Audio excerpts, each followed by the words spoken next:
Assalamualaikum warahmatullahi wabarakatuh. Apa kabar anak-anak hari ini? Alhamdulillah, semoga selalu dalam lindungan Allah dan selalu sehat di rumah. Hari ini Ustazah Eli akan membahas materi fikih. Apa materi fikih kita hari ini? Sebelumnya dalam materi fikih sudah dibahas tentang wudhu, keutamaan wudhu dan sunnah-sunnah wudhu atau rukun-rukun wudhu. Sekarang kita akan membahas tentang sebelum kita lanjutkan dalam pembahasan fikih, dalam pembelajaran fikih, kita berdoa terlebih dahulu. Sikap berdoa. Tangannya diangkat, kepalanya ditundukkan. Doa sebelum belajar. Bismillahirrahmanirrahim. Rabbi zidni ilman warzuqni fahman. Amin. Alhamdulillah, kita sudah berdoa bersama. Saatnya kita lanjutkan materi fikih hari ini. Apa materi kita hari ini? Nah, sebelumnya landasan atau dasar dari materi pembahasan hari ini adalah tentang najis. Nah, kenapa sih kita harus membahas tentang najis? Dan kenapa sih kita harus tahu tentang najis? Kenapa kita harus tahu bagaimana cara membersihkan, bagaimana apa saja jenis-jenis najis? Kenapa kita harus tahu? Nah, inilah dasar hukumnya. Dalam hadis riwayat Ibnu Majah, dalam bab Thaharah diceritakan bahwa ketika Nabi dan sahabatnya melewati kuburan, dan Nabi menceritakan bahwa dalam kuburan ini ada 2 orang yang disiksa bukan karena suatu dosa besar, melainkan karena dosa yang sederhana. Salah satunya yaitu tidak bersuci setelah kencing, artinya tidak menjaga najisnya, sehingga ketika sholat najisnya menempel dalam tubuhnya. Nah, itulah kenapa kita harus tahu apa itu najis. Dan kita juga harus tahu jenis-jenis najis seperti apa. Karena najis itu bisa mengakibatkan kita disiksa dalam kubur. Kenapa kita bisa disiksa dalam kubur dengan najis? Nah, najis dalam bahasa artinya kotoran. Kotoran itu harus dibersihkan ketika akan sholat, ketika akan mengaji, ketika akan sekolah, beribadah. Ketika akan beribadah, kotoran itu harus dibersihkan. Terutama ketika akan sholat, karena jika kotoran itu masih menempel dalam tubuh kita, itu akan menyebabkan sholat kita tidak diterima atau tidak sah. Jadi itulah alasan kenapa kita harus tahu apa itu najis dan apa saja jenis-jenisnya. Nah, setelah kita membahas arti najis, Bu Eli akan menjelaskan tentang jenis-jenis najis.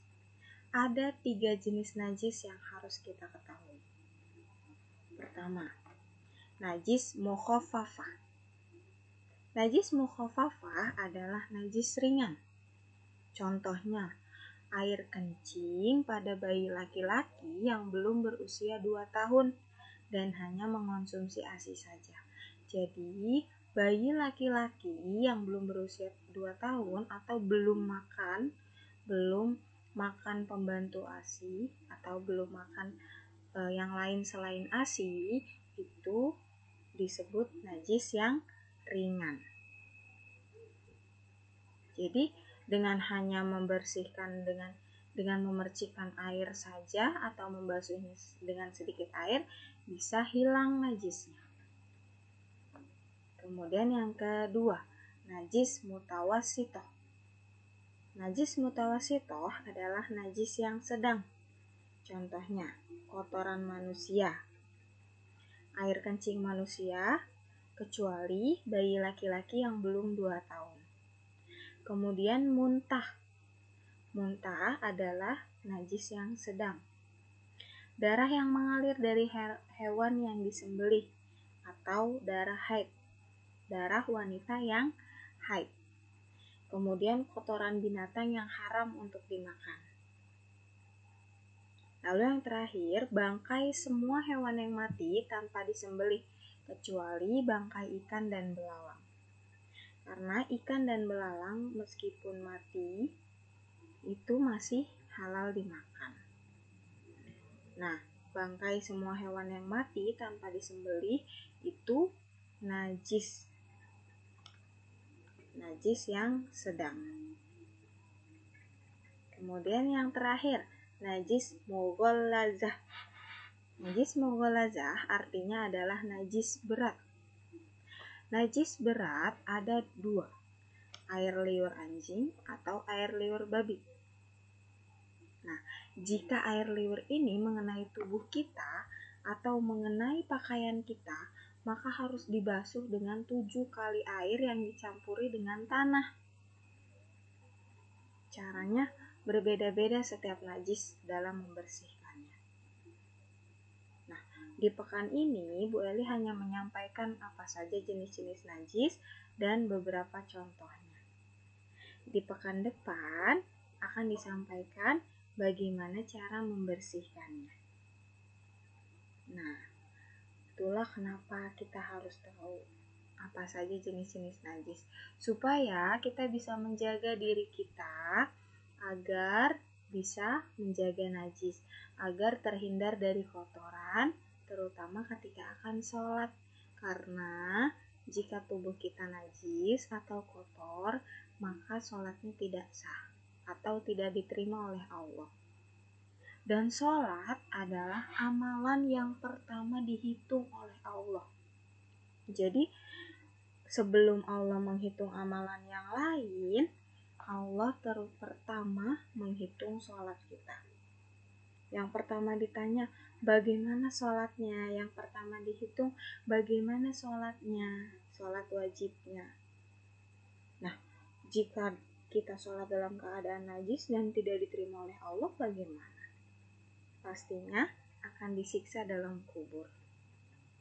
Jadi kita harus hati-hati, pastikan ketika sholat kita dalam keadaan bersih, dalam keadaan tidak najis. Syukur-syukur kita bisa mandi dulu sebelum sholat. Nah, alhamdulillah materinya sudah tuntas. Kita membaca hamdalah bersama-sama. Alhamdulillahirabbil alamin. Segala puji bagi Allah Tuhan semesta alam. Nah, pekan ini tidak ada proyek dan semoga teman-teman di rumah bisa mereview kembali materi kita hari ini. Wassalamualaikum warahmatullahi wabarakatuh.